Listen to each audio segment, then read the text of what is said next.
এই শালি বেশি কথা কবি না, পাওনাদাররা সমানে আইতাছে, টাকা ব্যাগরে আমি পলাই পলাই থাকতেছি।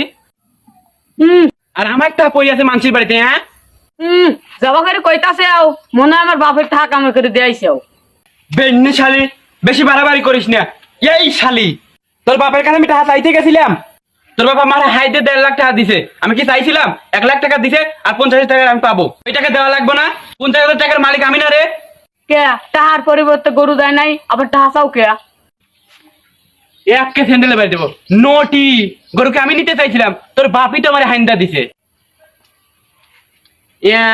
আদা মারা গরু দি 50,000 টাকা আট, আদা মারা গরু দি 1 মাসও পাল্টে পারলাম না, মরিয়ে গেল বেইমান নোটি। তোর মনে গ্রামে হদ্দে ছড়াইছে, নাতিন রে গরু দিলাম, এখন আমার টাকা দিয়ে কাট দিবে সাইকেল, ফাজলামি করো। ইস, এই অভাবের সময় হাতে 1 টাকা যদি 50,000 টাকা থাকতো তাও তো আমি দোকানে মাল চলে যেতাম।